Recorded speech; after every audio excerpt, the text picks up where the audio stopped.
What's up? What's up? What's up? What's up? I'm gonna tell you what's up. The ceiling. What's up, guys?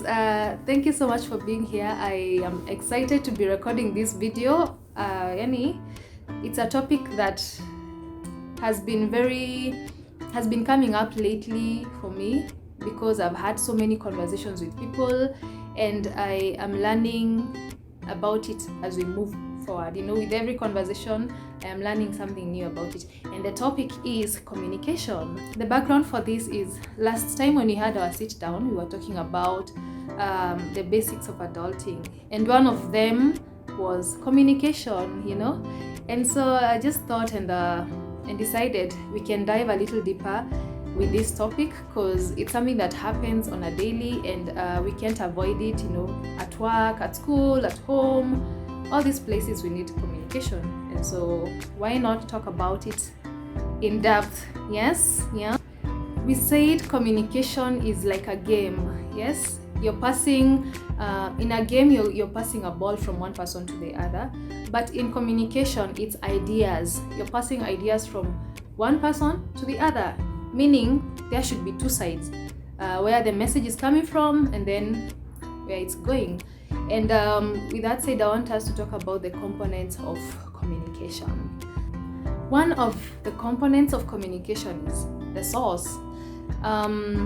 So the source is where the message is coming from. Hapo ndipo tea inatoka, or if you want juice or coffee, just your preference. So this is the person who comes with the content. Huyu ni sasa analeta tea. This is the person with the message. And then if there's a source, meaning there's an audience or the receiver. So this is the person to whom the message is directed. And then we have the message, and we have the other component is distractions or interference.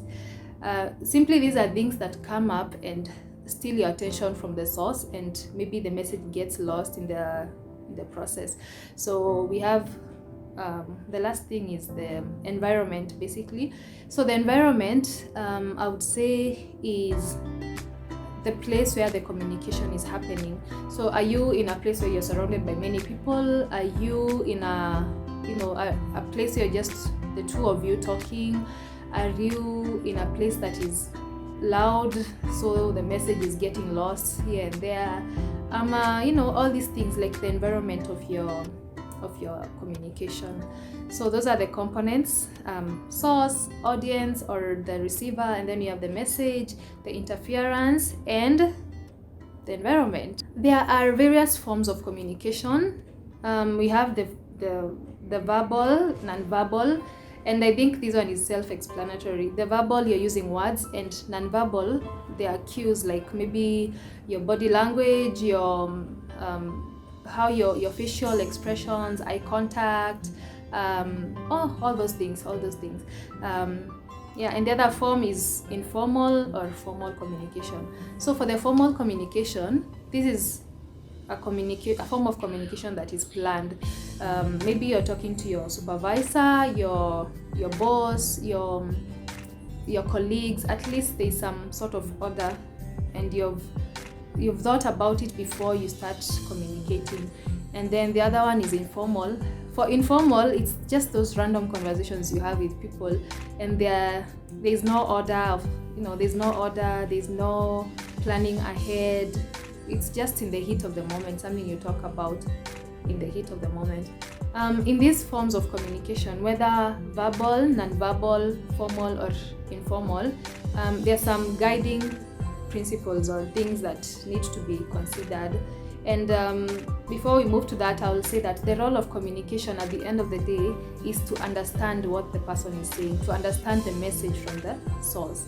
So there is no communication if you can't relay the message that is coming from the source.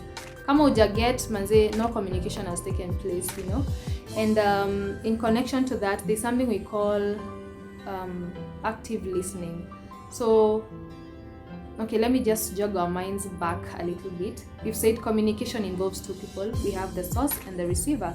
And communication, for you to be a good communicator, you have to understand that at one point you are the source and at another moment you are the receiver. So you have to be good in the two sides. Yeah, you have to be good at listening, you have to be good at relaying messages. Yeah, active listening simply is being there physically, mentally, everything is focused on the guy or the lady who is talking to you, or whoever is relaying the message. It means you're fully attentive, there's no distractions around you, and you're getting the message. You're able to give a response that is appropriate, and you are able to listen to the person without judging them. So active listening, those are the three major goals of active listening, I would say. Being able to receive the message and understanding it, listening to the person without judging maybe the message, whatever they are saying, and being able to give an appropriate response. Yeah, something that I have learned in this journey of being an adult is we have responsibilities. Well, it's not just me learning, I'm sure you have also learned that. We have responsibilities, we have duties, there are things that you need to take care of, and you can't dismiss that. And sometimes they get in the way of communication. We are so distracted. We are thinking about our bills, we are thinking about friends, we are thinking about family, we are thinking about our future, and it's a lot that is going on in our minds. And it's only fair to let the person who is talking to you know that at this moment, by the I'm distracted and I have a lot on my mind, and I might not give you the attention that you want.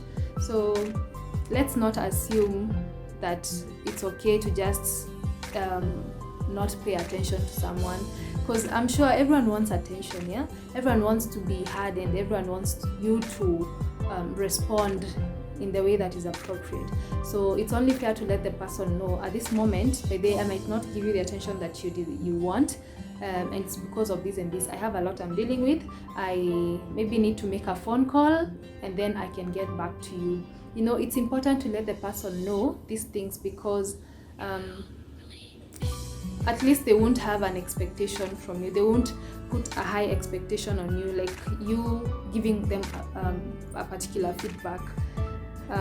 So once you explain yourself, even if now they share and you don't respond in a way that they wanted you to, at least hawatakuwa na hiyo, they won't hold that against you, in short. Yeah, just let that person know your headspace at that particular moment, so that they can't over expect from you if you don't respond and they're getting angry. Yeah, it's really important, and there's no shame in that, by the way. One of the things that really affect our communication is our self and social awareness skill, and I'll explain what it is.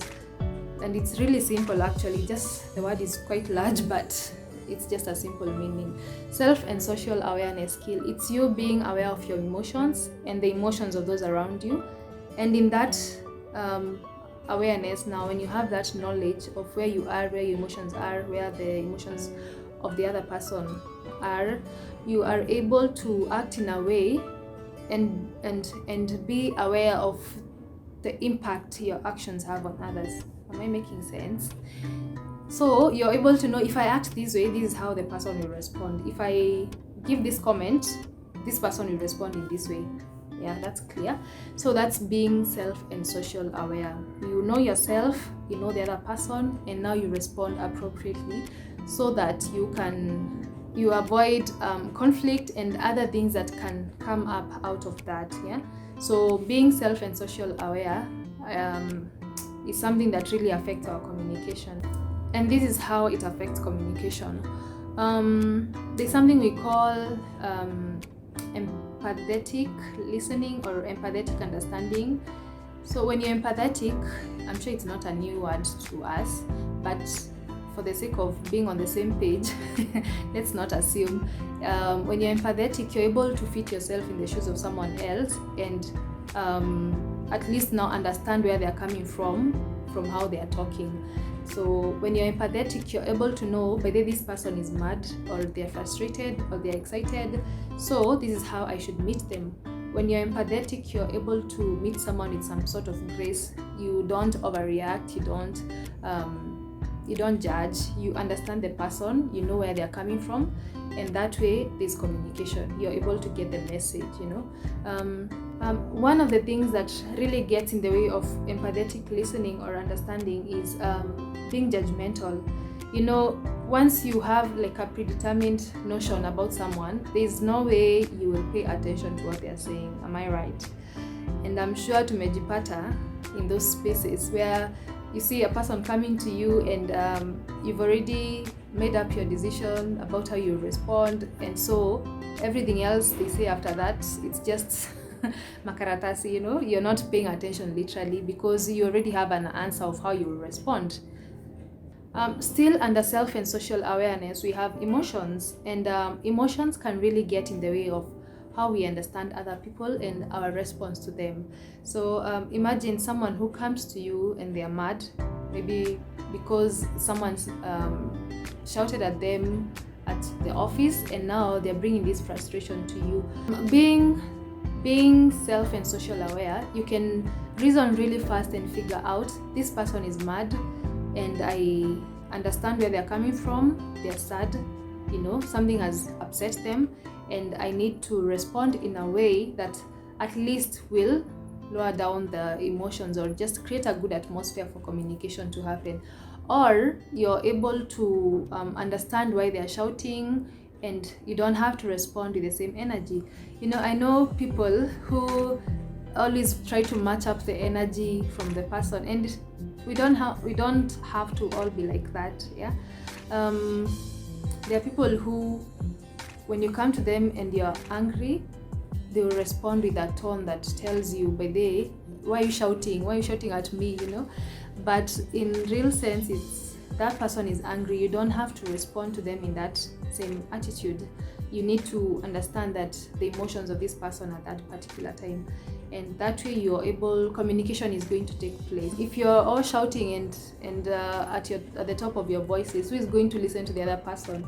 And remember, we said communication is passing an idea from one person to the other, meaning at this point the ball has been let down, the idea has been dropped, and probably there is no understanding that is happening, and the response that will come out of it will not make sense because you've not understood each other. So it's really important to look at your emotions when you're talking to someone and just understand where they're coming from. Yeah, and there's a verse, I think it's in Proverbs 15 verse 1. It talks about how a good answer changes things, and how if you respond when you're angry, there's going to be I don't really remember how it says, but I'll include it somewhere here on the screen for you guys to read. So everyone wants to be treated kindly, yes. There's a friend of mine who was telling me she likes to be treated with kindness because that's what she does herself. She wants, akienda kwa salon, there's someone who is giving her like good care and service. Akienda kwa bank, ama let's say M-Pesa, or even in places where we have to queue or get a service, she wants people to treat her with kindness because that's what she does. And the best way to show kindness, it's how we communicate to the person, it's how we bring out our opinions. Even as we talk about communication, we mentioned earlier the interferences or the hindrances that happen and cause communication to not take place, and it's good to be aware of that. There are some things, they are so engraved in our minds, like what I talked about earlier.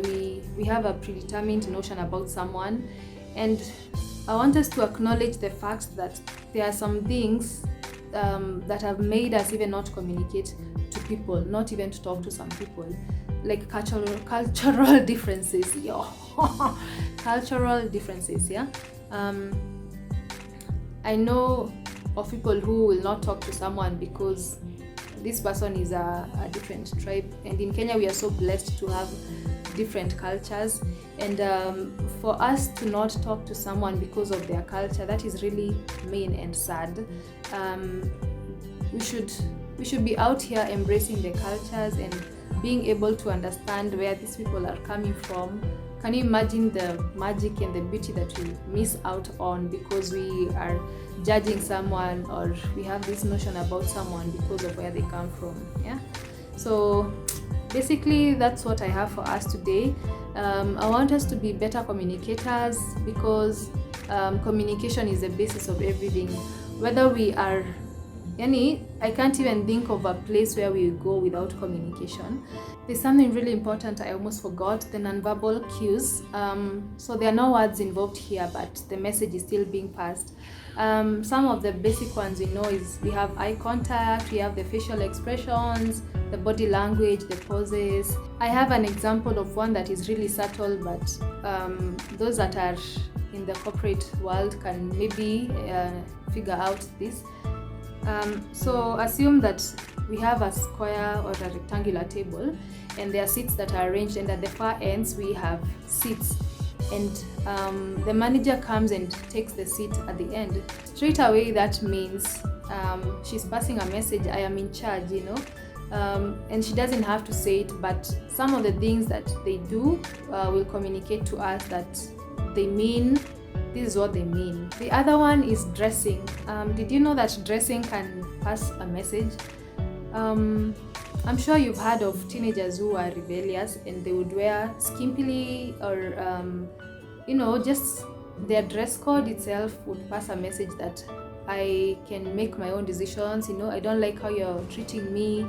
Yeah, so there's that face teenagers being rebellious and their dressing changes. So basically that's all I had for us, guys. I hope you enjoyed this. I hope you've learned something, and you are gonna be a better communicator, actively listening to people, being there mentally, physically, and just even emotionally, being able to tell them when you're not able to give them the response they need at that time.